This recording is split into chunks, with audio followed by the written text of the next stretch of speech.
Hey, what is going on, guys? It is Young here, and today I'm back in another Fortnite video. And in today's video, I'm going to teach you guys how you can win without a teammate, or how you can clutch up a game when your teammate dies. Because we all have those games. Unfortunately, when your teammate dies at the beginning, it all happens to every single player in this game.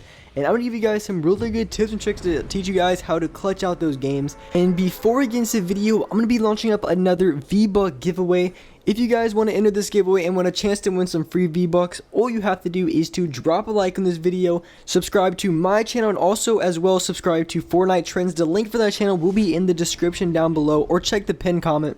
Turn on those post notifications and leave a comment down below of your Xbox gamer tag, PSN gamer tag, or Epic account. That's all you have to do, so make sure you guys enter the giveaway. And alright guys, let's get right to the video. So in this video, like I said, I'm going to be teaching you guys how to clutch out those games and how to win a solo duo, or maybe even a solo squad game. I don't play too much squad, so I really don't have too many solo versus squad situations.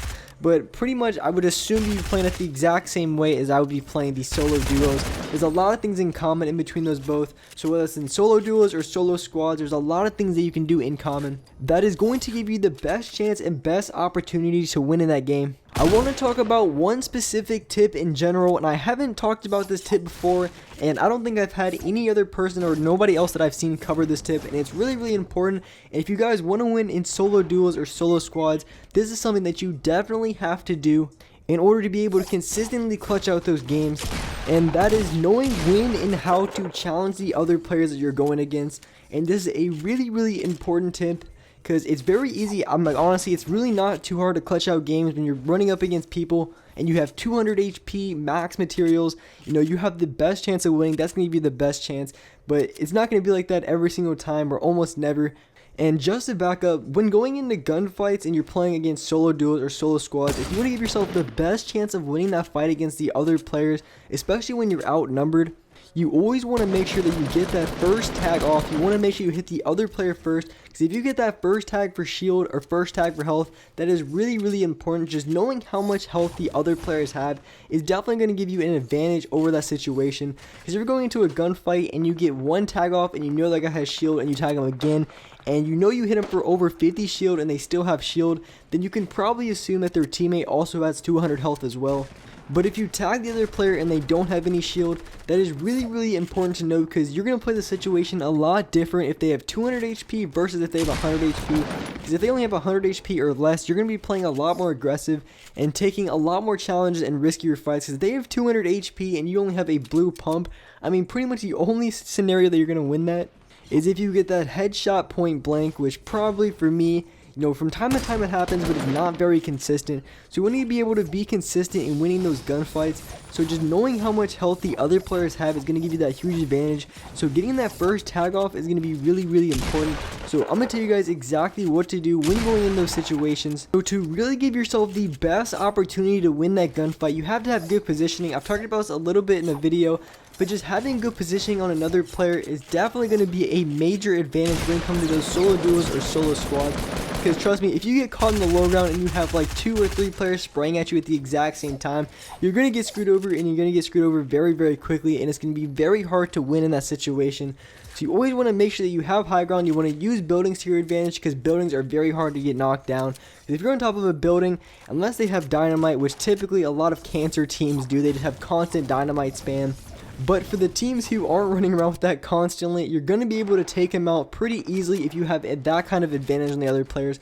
Because once you have that advantage, they're going to be building up to you, and when another player is building, they're not going to be able to shoot at the exact same time. So when they're building up on you, you pretty much have a free shot on them. So having good positioning is definitely the way to go.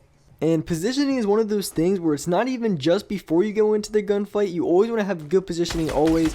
So if you know you have to run around a hill, a pretty good idea is to run on top of the hill just in case there's anybody around it. So if you're running along the bottom of a hill and you have to get to the other side of it and you just run around the bottom, unless you have no mats, you should probably be running across the top of that hill, because if another team gets up there and they look down at you, you know, 1v2, 1v4, you're going to get screwed over very quickly. You're going to get spammed, and you're probably going to run out of mats and die pretty quickly. Another thing to keep in mind is every time you see another player, you don't want to shoot at them right away. You know, some situations you might have to, but a lot of times the best thing you can do is get as close as you can to the other player before you take that shot. And the reason why I say that, because the closer you are, the less bloom you're gonna have, and bloom is such a huge part of this game. So anything that you can do to reduce bloom is definitely the way to go. So the closer you are to the other player, the less bloom and the more shots you're gonna hit. So if you're spraying a guy from 100 meters, you're probably going to hit less shots than you're spraying a guy from like 50 or maybe even 40 meters away. So getting as close as you can to the other player before they start shooting at you, or before you start shooting at them, is definitely the way to go. And like I've said, you always want to try to get that first tag off. So normally the only time I try to shoot at a guy who's maybe like 100 meters away without trying to get closer to him is if I know they're going to notice me. Because as soon as another player notices you, they're going to start building. And once they start building and they get focused on you, that's when it's going to be very difficult to get a few shots off, because they're going to be constantly building, constantly spamming. So if you know that the other player you're about to fight is going to be looking at you or already knows that you're there, you might as well try to get that first tag off, even if it's just one tag. People play a lot different after they get tagged, because a lot of times people are going to be playing very, very aggressive, but once you hit them for like 30 damage, maybe hit them for 100 damage, whatever the case may be, the more damage you hit them for, the more defensive they're going to play and the more scared they're going to play. Like this player right here, he was playing all that aggressive, and as soon as I hit him, I think I hit him for over like 100 damage or something like that, and that was such a lucky shot. I didn't even see him in there. That skin was so dark, but we don't care. Aim assist to our advantage. We got the knock on that guy. But as soon as I got all those damage shots on him, he pretty much just ran away and cried. So he didn't even try to fight me at all after I get those tags on him, because he was scared. He didn't want to fight anymore. And that's just kind of what it goes to. If you need to get a heal off and you're getting fought by multiple players, if you can just get a big tag or maybe just a knock on one of the players, the other players are going to back off pretty quickly. But if you can't get any tags at all, you're not going to be able to win that fight, because they're going to be constantly just building up and up. They're going to be burning through your mats, and they're going to be spraying you, getting a ton of shots off. So eventually you want to be able to get that shot off. So there's 6 other players in this lobby, and there's a bunch of people on different hills, and I went to this hill specifically because this hill was in the circle. So if I can kill these players out of this base, that means the other players on the other hill are going to have to rotate in my direction. Otherwise, if I went for the other team first, then if I would have had to push this team, I would have got absolutely sprayed and lasered trying to come over there, because going up a hill with multiple players on there spraying down at you isn't the best move. So right here, I crouch walk, I wait for the player to come over, because this player has no idea where I'm at, and I'm waiting for his game as close as possible, and as soon as he gets a little bit close, I try to go for a shot on him. I only hit him for like 30 damage, which is really unfortunate. I was trying to hit him for like a 70-80 damage shot, but with this player coming up on me, I knew he was a little bit better player, because anybody with a soccer skin is going to be at least decent at the game. So as soon as I got that ramp above him, pretty much 9 times out of 10, good players are gonna cone you every single time, which I knew was going to come. So as soon as I ramped above him, I went for the wall placements right away, because once I went for the wall placements and he put the cone over me, he was done.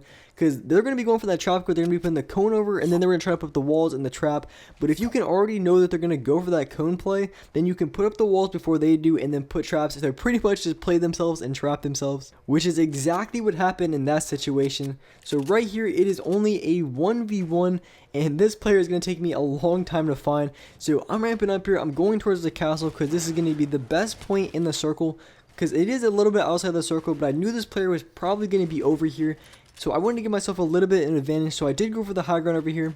And as soon as I get up, I'm going to find this player to my right. He's going to be a werewolf skin, and this guy kind of was a little bit of a bot. I'm not even going to lie. So I'm just chilling up here, and this player, of course, tries to shoot me out. Once I saw this last player wasn't trying to sweat so hard, I really wasn't trying too hard to go for a kill. I got this guy with a pretty flashy trap kill thing. I know it's a really fun trap kill. I usually do it a lot in playgrounds, but not too much in pubs, because it is a little bit risky from time to time. And that's exactly why these playground warriors don't win a lot of games in pubs, because those flashy moves, those flashy plays, they look really, really cool, and to be honest with you, they're not even that hard to pull off. The only thing is, it is very risky, and a lot of times, I would say probably 4 out of 5 times you're going to get screwed over. A lot of times, most of the times, if you do it right, you do it fast enough, you're going to be able to get the kill on them, but at the same time, you're going to get lasered most of the time. But if you're constantly going for those flashy plays and those flashy edit plays, they're really going to cost you, and you're going to be losing a lot of games because of it. So if you want to be able to win without a teammate, if you want to be able to win those solo duels and those solo squads, clutching up for the team, you really just have to know when to challenge a team and when not to challenge a team, and kind of just play your cards right based on the situation. And also just know that knowing how much health the other team has is going to be a huge advantage for you, and definitely going to tell you how to play just knowing how much health they have. And alright guys, that's all for this video. Hope you guys enjoyed this video. Hope this video helped you guys out. If you could, drop a like on this video, make sure to subscribe to the channel, turn on my notifications so you're notified for every single new video. And alright guys, I'll see you in the next video.